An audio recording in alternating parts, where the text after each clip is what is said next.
Getting your first ring muscle up is an exciting and memorable experience, but the journey doesn't end there. The next step is to connect several reps and improve movement efficiency. I'm Chris, head coach of the program, and in this video we're going to cover the key concepts to develop your ring muscle ups capacity. These key concepts are always maintaining tension on the straps of the rings, always maintaining proper body alignment, and using your hips in order to create height for the ring muscle up. Each ring muscle up has to start with the mount. In order to do that the best way possible, you want to start directly underneath the rings, and after jumping up to the rings, you want to kick your legs out to the front to create a big and nice swing. To practice the perfect mount, you don't always have to do a ring muscle up. You can just start by jumping up to the rings, completing 3 to 5 kipping swings, and then dismounting again. And repeating that process for a couple of reps gives you a good idea where your feet need to go and how to kick out your legs the best way possible. The next step is to connect several ring muscle ups efficiently. Here are 3 things to keep in mind when initiating the next rep. How the next rep will feel is mainly dictated by how and when you drop from the top of the rings. First, you want to drop straight down with your legs slightly in front. You can think of it as an intermediate L-sit position or a hollow position without pushing away from the rings. Second, you want to use the right window of opportunity when dropping into the next rep. As you land on top of the rings after a ring muscle up, the rings are swinging a lot. The swinging increases when you're training on shorter straps and decreases when you're training on longer straps. A lot of swinging makes it much more difficult, and you need to be a lot more deliberate and take a lot more things into consideration. That means, as the rings swing forward, you are slightly in front of the rings, and that's the moment when you want to drop. Never drop as the rings start swinging back. This is the no drop zone. Dropping here means you won't have enough momentum for your next rep. Also, don't drop as the rings swing forward, because that means you will have way too much momentum to control the rings.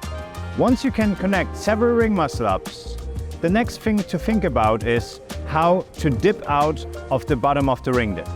There are different ways to do it, and neither is better or worse than the other.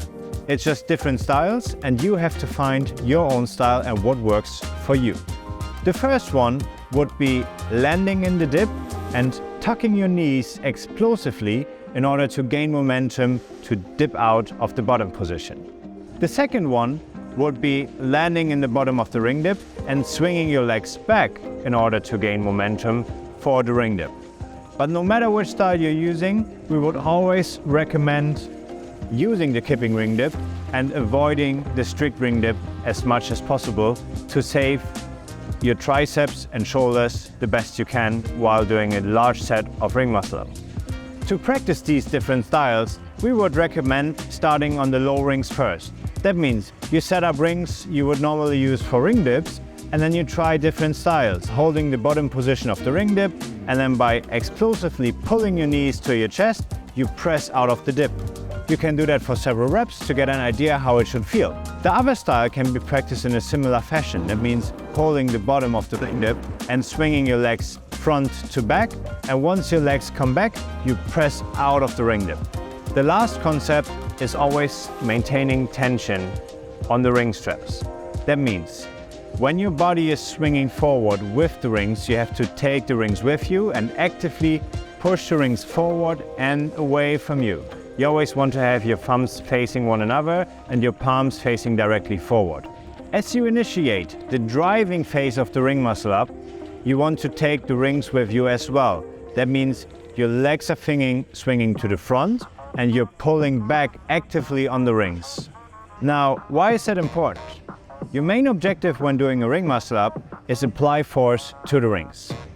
As slack gets introduced to the straps, a lot of energy will be wasted and you're having a hard time turning the rings over or swinging on the rings properly.